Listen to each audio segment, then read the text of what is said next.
लंबे अरसे के बाद समाजवादी झंडे फिर लहराए। लंबी लड़ाई के बाद 24 के संग्राम में समाजवादी लकीर मजबूत हो गई।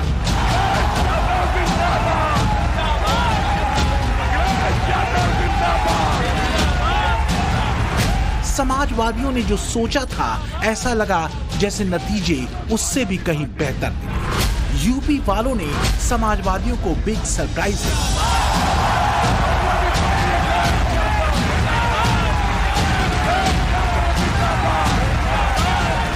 यूपी में समाजवादी पार्टी का दमदार प्रदर्शन हुआ। 35 से ज्यादा सीटों पर समाजवादी परचम लहराया। इंडिया गठबंधन को भी जबरदस्त बढ़त मिली। इंडिया गठबंधन को यूपी में 40 से ज्यादा सीटें मिलती दिख रही हैं। लेकिन इसमें जो सबसे अहम है वो है लोकसभा चुनाव में यूपी के भीतर समाजवादी पार्टी का सबसे बड़ी पार्टी के रूप में उभरना। और अगर ऐसा है तो इसके पीछे वजह क्या है? जाहिर है चर्चा और आकलन इस बात का भी होगा कि समाजवादी पार्टी के बेहतरीन प्रदर्शन के पीछे की वजह क्या रही। अखिलेश के कौन से सियासी दांव ने यूपी में कमाल कर दिया? क्या रहे वो फैक्टर जिसने समाजवादी पार्टी को दमदार नंबर दे दिया? बीजेपी के 400 प्लस वाले टारगेट में सबसे बड़ी सेंध यूपी में लगी है। यहां पिछली बार बीजेपी ने 62 सीटें जीती थी, वहां इस बार समाजवादी पार्टी की लहर चली है। नतीजों के रुझान से स्पष्ट है कि यूपी में अकेले समाजवादी पार्टी 35 सीटों से ज्यादा जीतती दिख रही है। अब सवाल यह कि क्या बीजेपी अंडर करंट को समझ नहीं पाई, जिसका जिक्र अखिलेश यादव बार बार कर रहे थे। और इसी करंट ने एक बड़ा झटका यूपी में बीजेपी को दिया। ये झटका इतना बड़ा था कि बीजेपी अपने 400 पार के सेट टारगेट से 100 से भी ज्यादा सीटें दूर जा गिरी। इसमें कोई शक नहीं कि मंथन हाईकमान करेगा, लेकिन इसमें भी कोई शक नहीं कि बड़ा सरप्राइज अखिलेश ने यूपी के मैदान से दे दिया है। अगर वोट शेयर के लिहाज से देखें तो देश में बीजेपी करीब 37% वोट शेयर के साथ सबसे बड़ी पार्टी है, तो 21% वोट शेयर के साथ कांग्रेस दूसरे नंबर पर है, जबकि समाजवादी पार्टी 4.6% वोट शेयर के साथ देश में तीसरे नंबर पर आ चुकी है।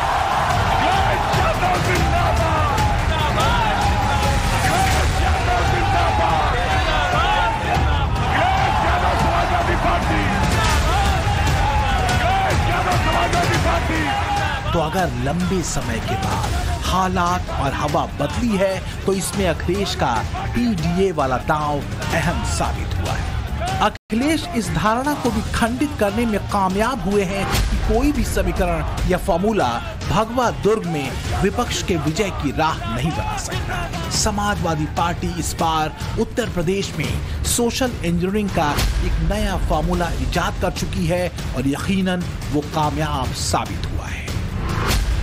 एक तरह से देखें तो अखिलेश के सरप्राइज का अहम फैक्टर रहा पीडीए फॉर्मूला, सोशल इंजीनियरिंग, जातीय समीकरण के हिसाब से प्रत्याशियों का सिलेक्शन और कांग्रेस से गठबंधन। समाजवादियों को चुने क्योंकि समाजवादी लोग इंडिया गठबंधन के साथ एक नई उम्मीद के साथ आए। ये गठबंधन नई उम्मीदों का है, ये गठबंधन भाईचारा को बढ़ाने का है। समाजवादी पार्टी और इंडिया गठबंधन भारत की मिली जुली संस्कृति को आगे बढ़ाने का गठबंधन है। इसमें कोई दो राय नहीं कि कांग्रेस से गठबंधन का एक बड़ा फायदा समाजवादी पार्टी को इस लिहाज से हुआ कि उसका मुस्लिम वोट बंटने से बच गया। मुस्लिम वोट बैंक के पास कोई कंफ्यूजन की स्थिति नहीं रही। वहीं कांग्रेस को भी इसका फायदा हुआ, जहां वो लड़ाई में थी मुस्लिम वोट एक मुश्त उसके खाते में गिरा। इसके अलावा समाजवादी पार्टी ने अपने यादव वोट बैंक के अलावा इस बार कुर्मी और दूसरी गैर यादव ओबीसी जातियों पर बड़ा दांव लगाया था। इतना ही नहीं, कहा तो ये भी जा रहा है कि बीएसपी के कोर वोट बैंक माने जाने वाले जाटव समाज का वोट भी समाजवादी पार्टी को मिला। यूपी में करीब 20% दलित आबादी है, इतने के ही करीब मुस्लिम आबादी है और यादव आबादी करीब 8 से 10% है। 2024 के सियासी संग्राम में अखिलेश यादव ने एक नया फॉर्मूला दिया। यह फॉर्मूला था पीडीए, क्योंकि 2019 के चुनाव में अखिलेश यादव इस बात को समझ चुके थे कि सिर्फ मुस्लिम और यादव वोट से जीत की राह नहीं निकलेगी। इसीलिए इस बार अखिलेश यादव ने पीडीए का दाव चला और साथ ही इस बात का दावा भी करते रहे कि बीजेपी की राजनीतिक कार्ड सिर्फ दलित, पिछड़ा और अल्पसंख्यक वोटर के पास ही है। खास बात यह है कि अखिलेश ने टिकट देने में भी जातीय प्रतिनिधित्व को भरपूर मौका दिया। इससे एक मैसेज देने में अखिलेश कामयाब रहे। समाजवादी पार्टी ने 63 सीटों पर चुनाव लड़ा। इसमें सबसे ज्यादा 17 सीटों पर अखिलेश ने दलित समाज के प्रत्याशियों को टिकट दिया। इसमें भी 6 टिकट जाटव समाज को दिए गए, जबकि अपने यादव परिवार के लिए अखिलेश ने सिर्फ 5 सीटें रखी। वहीं कुर्मी पटेल समाज के प्रत्याशी को 10 सीटों पर टिकट दी और मुस्लिम समाज के 4 प्रत्याशियों को टिकट दिए गए। वहीं कुशवाहा शाक्य समाज से जुड़े प्रत्याशियों को 6 टिकट दिए गए। आपके बहुत ही लोकप्रिय नेता, पूर्व मंत्री, पूर्व विधायक और विधायक, पूर्व विधायक इसलिए बोल रहा हूं सांसद बनने वाले हो।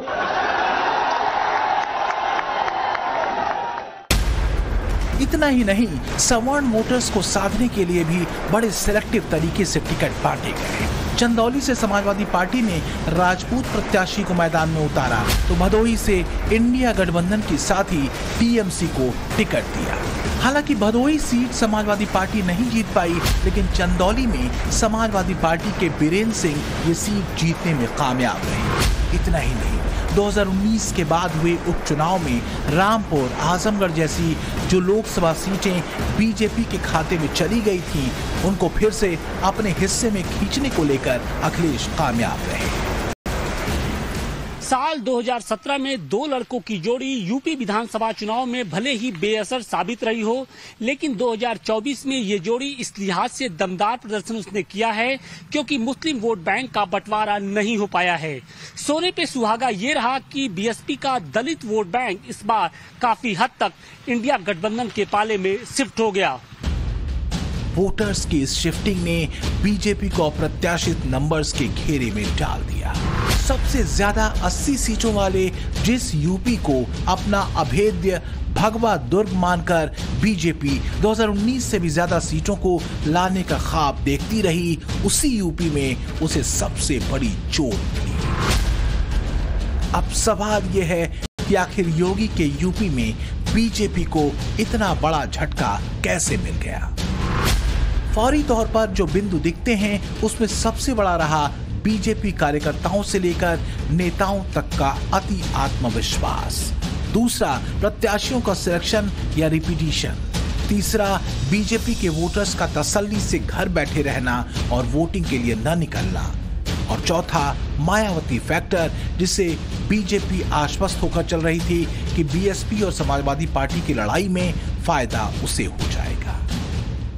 20 साल बाद समाजवादी पार्टी को यूपी में लोकसभा चुनाव में बम्पर सीटें मिली हैं। समाजवादी पार्टी ने 2004 में सबसे ज्यादा 35 सीटें जीती थी। इसके बाद हर टर्म में समाजवादी पार्टी के हिस्से में हार दर हार ही आती रही। 2014 और 2019 में समाजवादी पार्टी सिमट कर 5 सीटों पर आ गई थी।